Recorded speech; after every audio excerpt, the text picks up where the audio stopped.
परंतु पार्लियामेंट के मानसून इजलास का आज आखिरी दिन है। दोनों ऐवान की कार्रवाई इस वक्त शुरू हो चुकी है। ये सीधे वहीं लिए चलते हैं। ये तो संबंधित प्रश्न है मंत्री जी। दूंगा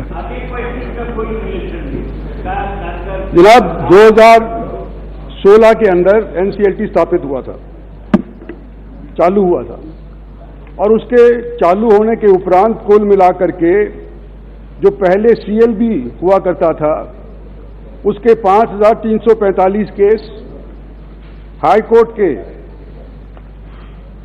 4276 केस, 77,000 नए केस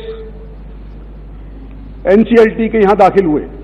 कुल मिलाकर के इनकी संख्या बनती है 87,394, जो कि 30/6/22 तक की सूची है। अब इन 87,000 में से 66,000 कैसे strengthening of grievance redressal mechanism of Government of India.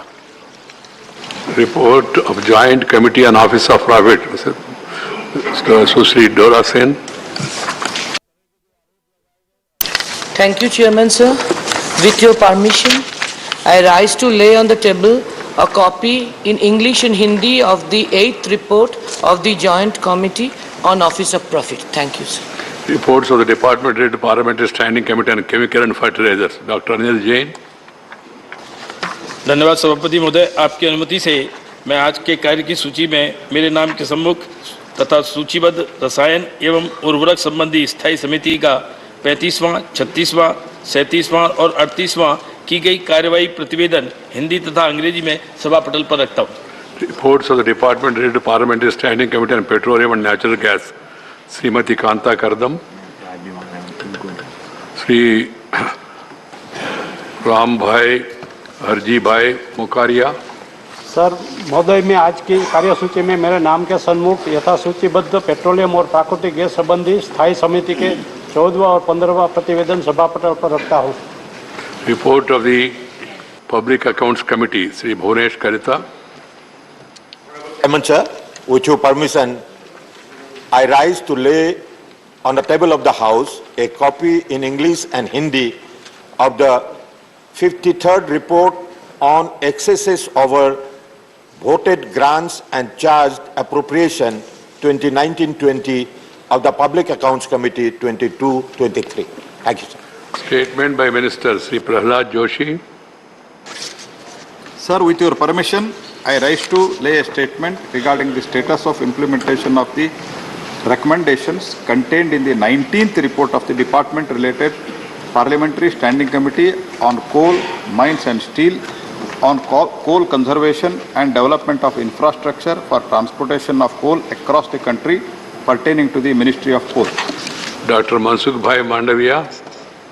Honorable Chairman sir, pursuant of the provision of Rules 266 of Procedure and Conduct of Business, I rise to inform the House the status of implementation indicated in the statement being laid on the table of the House of various recommendations contained in 126 and 133 and 127 and 132 report of the Department Related Parliamentary Standing Committee on Health and Family Welfare in respect of the demand of grant 2021-22 of Department of Health and Family Welfare and Department of Health Research respectively.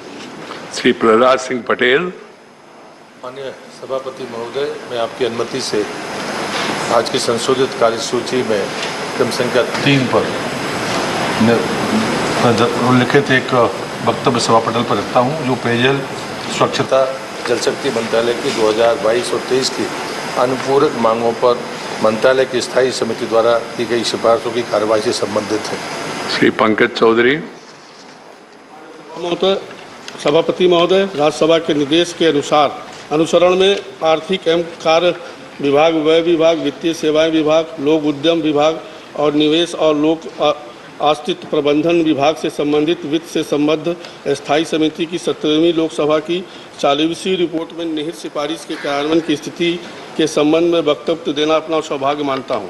वित्त मंत्रालय के अनुदान मांगों 2022-23 की जांच से संबंधित वित्त से संबद्ध स्थायी समिति 17वीं लोकसभा की 40वीं रिपोर्ट दिनांक 22 मार्च 2022 को राज्यसभा में रखी गई थी।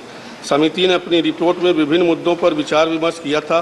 समिति द्वारा वास्तविक बजटीय अनुमान तैयार करने, स्वीकृति निधियों के इष्टतम उपयोग, परिणाम बजट अधिशेष, भूमि के मुद्रीकरण के लिए विशेष प्रायोजन वाहन, सार्वजनिक क्षेत्र के उद्यमों के विनिवेश, पूंजीगत व्यय, राज्यों की निधि, ब्याज भुगतान और सरकारी उधार, बैंकिंग क्षेत्र का शुद्धिकरण, एग्जिम बैंक, राष्ट्रीय वित्तीय अवसंरचना और विकास बैंक, डिजिटल अर्थव्यवस्था और बढ़ती ऑनलाइन धोखाधड़ी और उससे शिकायत निवारण तंत्र की सुविधा प्रदान करने संबंधित 13 सिफारिश की गई थी।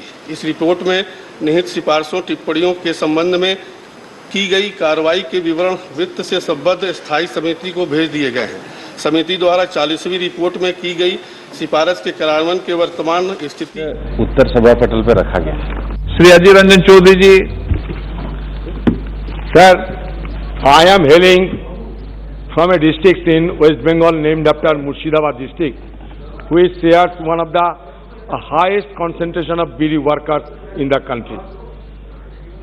मैं मंत्री जी से ये कहना चाहते हैं कि जो बात कहे जाते हैं जमीनी हालात उनसे माननीय मंत्री जी, माननीय सदस्य प्लीज, माननीय सदस्य प्लीज, माननीय सदस्य प्लीज, माननीय मंत्री जी प्लीज, माननीय सदस्य अपनी सीट पे बैठिए।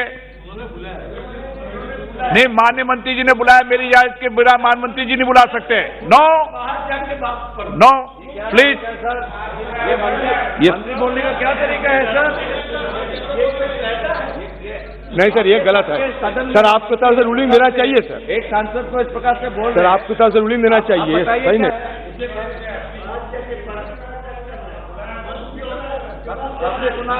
आजकल क्या देख पा रहे हैं कि काफी अहंकारी हो जा रहे हैं, काफी अहंकार पैदा होते हैं। आप प्रश्न पूछिए सर। मैं मंत्री जी से ये पूछना चाहते हैं और जानना भी कोशिश करेंगे कि ये जो वेलफेयर की बात कहे जाते हैं, जैसे कि हेल्थ में, एजुकेशन में और मतलब हाउसिंग में, इसके जमीनी हकीकत एकदम उल्टी तरफ है। क्योंकि सर, मैं एक मिसाल के तौर पर यह कहना चाहते हैं, पहले तो यह है कि हमारा डिस्ट्रिक्ट में एक हिस्सा है जंगीपुर सब डिवीजन, जहां 10 लाख से ज्यादा बीडी वर्कर रजिस्टर्ड है। वहां मिनिमम वेज तो नहीं मिलते हैं। और दूसरी तरफ मैं मिसाल के तौर पर कहना चाहते हैं कि नीमतिता में एक चेस्ट क्लिनिक है और तारापुर में एक हॉस्पिटल है। नीमतिता चेस्ट क्लिनिक में कोई डॉक्टर नहीं है, कोई नर्स नहीं है, एक पियोन बैठे हुए हैं। और जो तारापुर हॉस्पिटल है, वहां डॉक्टर कहता है मरीजों को, भाई यहाँ आना है तो घर से खाना मंगाना पड़ेगा, यहाँ आ सकते लेकिन घर से खाना मंगा के यहाँ आ सकते। सवाल क्या तो मैं ये पूछना चाहते हैं कि जो बड़ी बड़ी बात कहे जाते हैं, इसके ऊपर निगरानी करने के लिए आपको यह सवाल पूछा गया कि इम्पैक्ट स्टडी, ये इम्पैक्ट स्टडी कैसे आप करते हैं? नहीं तो हमारी जैसे देश, माननीय मंत्री जी, हमारी जैसे डिस्ट्रिक्ट में बीडी वर्क की हालत और बदतर होते जा रही है। माननीय अध्यक्ष महोदय, पूरे भारत में